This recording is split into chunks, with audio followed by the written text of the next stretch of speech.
नमस्कार, आप देख रहे हैं जनमत की पुकार न्यूज और मैं आरके जायसवाल। आइए खबरों पर नजर डालते हैं।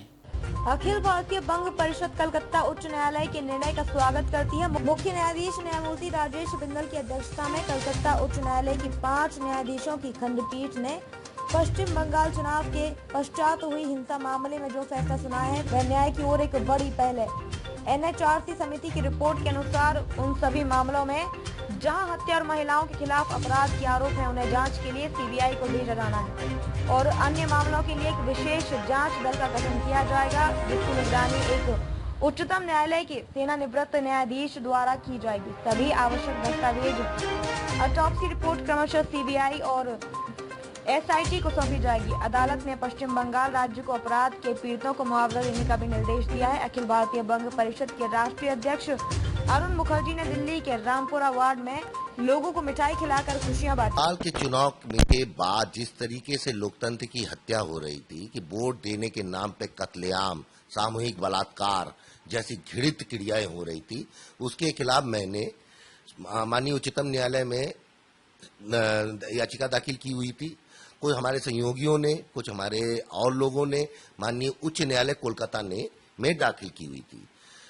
तो एक 21 साल की बेटी ने जिन्होंने लागू किया हुआ था, जब बंगाल में बहुत से लोग डर के हमारी याचिका दाखिल नहीं कर पा रहे, उस समय उन्होंने याचिका दाखिल किया और याचिका में कोलकाता उच्च न्यायालय ने सभी पक्षों को सुन के ये फैसला लिया कि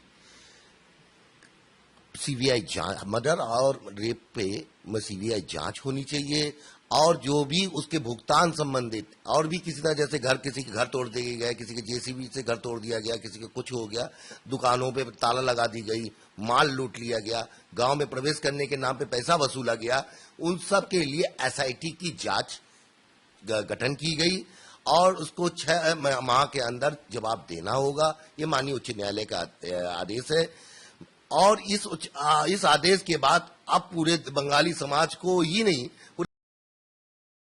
ये जगह कि भारत की कानून व्यवस्था चाहे वो कितना ही बड़ा क्यों ना हो, उससे ऊपर है, कानून से ऊपर कोई नहीं है। और मेरा विश्वास है कि जब इसमें जांच आएगा तो इसमें बड़े से बड़े लोग जेल के सलाखों के पीछे होंगे। मैं इसके लिए माननीय उच्च न्यायालय कोलकाता, माननीय उच्चतम न्यायालय भारत और हमारे वो अधिवक्ता जिन्होंने इस मुकदमे को लड़ा और वो मीडिया कर्मी जिन्होंने अपने जान हथेली में रख कर भी वहां कवरेज दिखाया, साथ में मानवाधिकार आयोग के वो लोग जो वहां जांच करने गए थे, उन पर उन्होंने जिस तरीके से हमला किया, वो भी अपने जान हथेली में रख के उन्होंने जांच की रिपोर्ट बनाई। मैं उन सब का शुक्रगुजार हूं और उन सब धन्यवाद के पात्र भी है और अभिनंदन के भी पात्र है। ममता बनर्जी तो कुछ और करी कि ये तो बीजेपी के गुंडे का काम है। देखिए, जाकी रही भावना जैसी प्रभु मुहूर्त देखी तैसी। ममता बनर्जी तालिबानी संस्कृति बंगाल में लाना चाहती है, लेकिन बंगाली मानुष 2 करोड़, उनको ये नहीं लग रहा है 2 करोड़ 78 लाख वोट उनको मिला, तो भारतीय जनता पार्टी को भी 2 करोड़ 40 लाख वोट मिला, मात्र 48 लाख वोटों से वो आगे हैं। तो इसका मतलब ये नहीं है कि उनको जनमत मिला। जनता ने वोट दिया तो जनता ने वोट देने इसलिए नहीं दिया था कि वो हत्याएं कराए, जनता ने इसलिए वोट नहीं दिया था कि वहां बलात्कार हो, जनता ने इसलिए वोट दिया था कि सुशासन हो। कम्युनिस्टों के अत्याचार से जब बंगाल त्राहिमाम किया तब ममता बनर्जी को वहां की जनता ने चुना, पर अब ममता बनर्जी से लोग त्राहिमाम कर रहे हैं। कारण इसका ये है कि आप चाहे जनबल से हत्या करके, किसी की डरा के धमका के, चाहे आप कभी बहुत दूर तक राज्य नहीं कर सकते। इसलिए मेरा आपके माध्यम से अनुरोध है कि लोकतंत्र की प्रक्रिया में आए और लोगों को न्याय दें। जिन लोगों के साथ अन्याय हुआ है उनको न्याय ममता बनर्जी को देना चाहिए।